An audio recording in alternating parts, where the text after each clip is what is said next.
Not long ago, Unite the People was approached by a gentleman named Bradley James. Mr. James informed us he was working as the bodyguard and driver for Miss Kelsey Harris during Mr. Peterson's trial. As such, he was in close proximity and he had privy to conversations she was having with her husband and others. Mr. James informed us he was not under a non-disclosure agreement or a confidentiality agreement and was free to speak with Unite the People, and that he was doing it because his conscience would not let him not speak and leave a man in prison for something he did not do. Why he take so long to say something though? Like, he took a long time to say something. Tory been in jail since like 2022, bro. He been in there for 4 years, my boy. And you just now want to say you should have been said something, man. I ain't like this whole case from the start.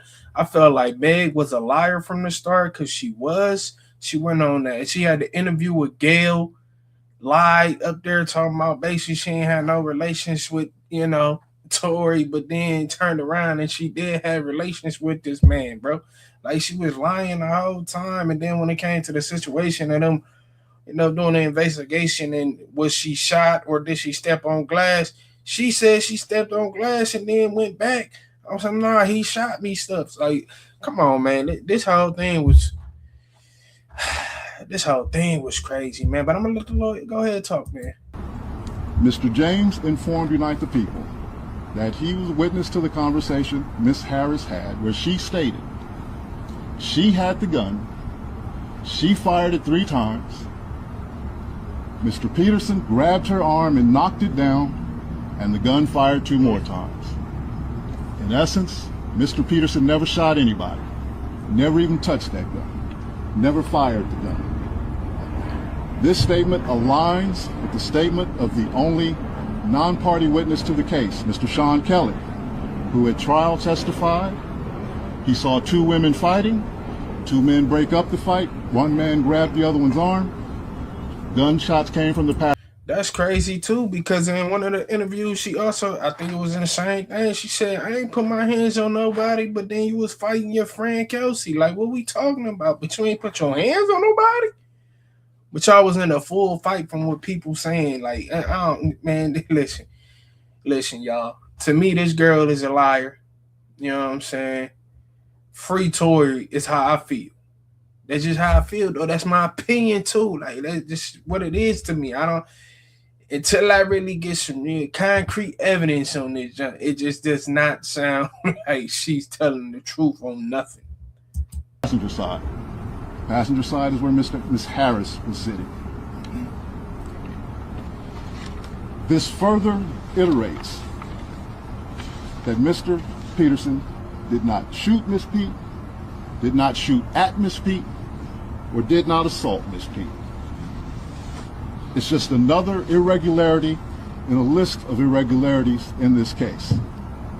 For example, there were 3 potential suspects in the car that night, and yet the only DNA sample was taken of Mr. Peterson, even though unknown DNA was found on the gun. Why wasn't Miss Harris's DNA taken? Or was it taken and the information simply never given to the defense? Why wasn't the driver of the car, Mr. Jaquan Smith's DNA taken? Or was it taken and again, simply not given to the defense? See, this is just this whole case just seemed like it was mishandled, bruh. Like, Tory really sitting, he been sitting down for 4 years now. And if this junk is true, I hope it's true. You know what I'm saying? Because if that man innocent, he need to have his freedom. You know, and then if it is true, and he get out, in my opinion, she need to do some time, bro. She need to do some time, bro. He was in there for 4 years and got stabbed 14 times, damn near lost his life in there. So if it is true and he get out, bruh, like, something gotta give. Something gotta give. Like, stuff like this, people can't just keep letting this type of stuff just slide. Like, come on, bro. You know what I'm saying? And I know she out here living her best life. She over there with what's her name, Clay Thompson, you know, they over there having dinners and all that, because she be lying. She be lying. And then now I don't DJ Vlad, he done dropped some talking about some Rock Nation was paying people and all this and all that. Like, I don't know if that's true, but then, you know, everybody like to say Vlad is the feds anyway, because people like to go over there and do these interviews and damn near be telling on themselves in the interviews. You feel me? So it's weird, bro. This whole thing weird, and now people saying stuff like this, and it's like you was paid to do this. He paid the jury and all. It's nonsense, man. This is all this stuff. It sound like buffoonery. They need to get it together, dog. All this shit, man. Y'all let me know what y'all think for real, cause this. Yo, man, if it's true, free Tory, bro. Just free Tory, bro. I'm out.